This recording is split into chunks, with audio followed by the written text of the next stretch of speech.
Roadhouse is bad, on purpose, and it's terrible.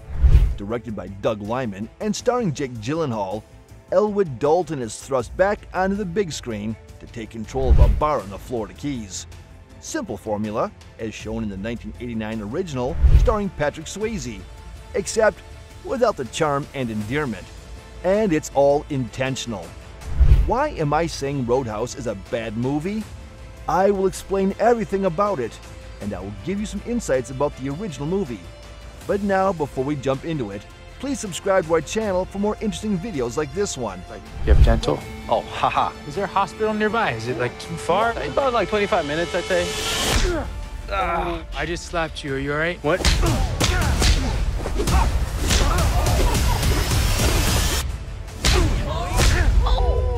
Going back to the original, Patrick Swayze starred as the warm, philosophical, and tough James Dalton and brought ultimate charm and charisma. If the internet in 1989 was like it is now, Swayze is immediately thrust into he's literally me territory with his oozing coolness.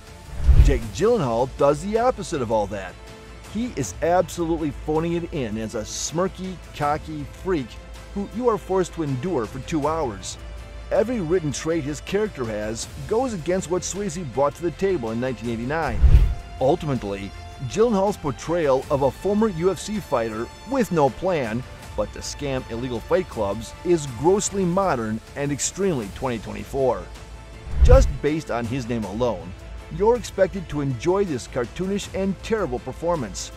Nothing he brings to the role is earned, because he literally provides nothing, as he is not an experienced actor. The original source material very obviously had outlandish characters and villains. It's just so stupid, especially with McGregor making the same stupid face in every frame. Daniela Melchior is keyed in as the forced love interest, and she really isn't that bad. She just isn't provided any assistance because this romance is shitty and forced. Kelly Lynch and Patrick Swayze have genuine and sweet moments that are beautiful. How does a guy like you end up a bouncer? Just lucky, I guess. And usually does. If somebody gets in your face, I want you to be nice. Don't be rude. Ask him to walk, but be nice. Help this gentleman to the door. Until it's time to not be nice. So says the fighting philosopher. Nothing can beat stargazing naked in the moonlight on top of a barn roof. It's not Melchior's fault, because her romance is butchered by the film's terrible direction.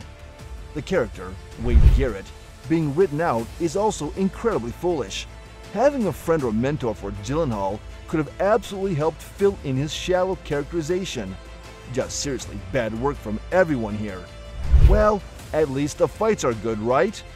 You might think this frame looks cool, but it's not.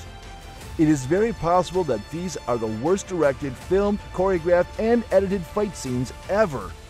This is admittedly surprising coming from Doug Liman, who has directed good action before. The whole brain trust believed they could skate on by making everything surrounding the fights shitty, but they forgot to make the fights good. Riddled with terrible CG, has zero choreographing ability, and is framed badly. Also, when did Hollywood get so bad at lighting? Just terrible action work, and it looks incredibly ugly.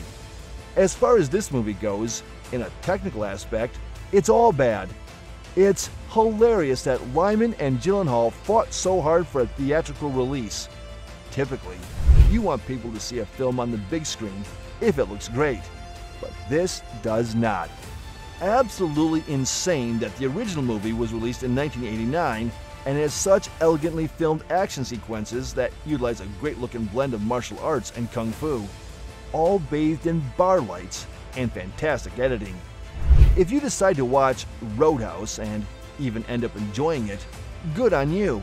In general, this is a low-effort attempt with no payoff.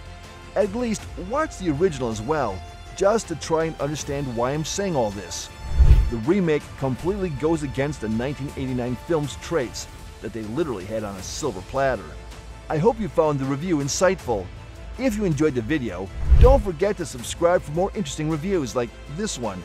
Thank you, and see you next time.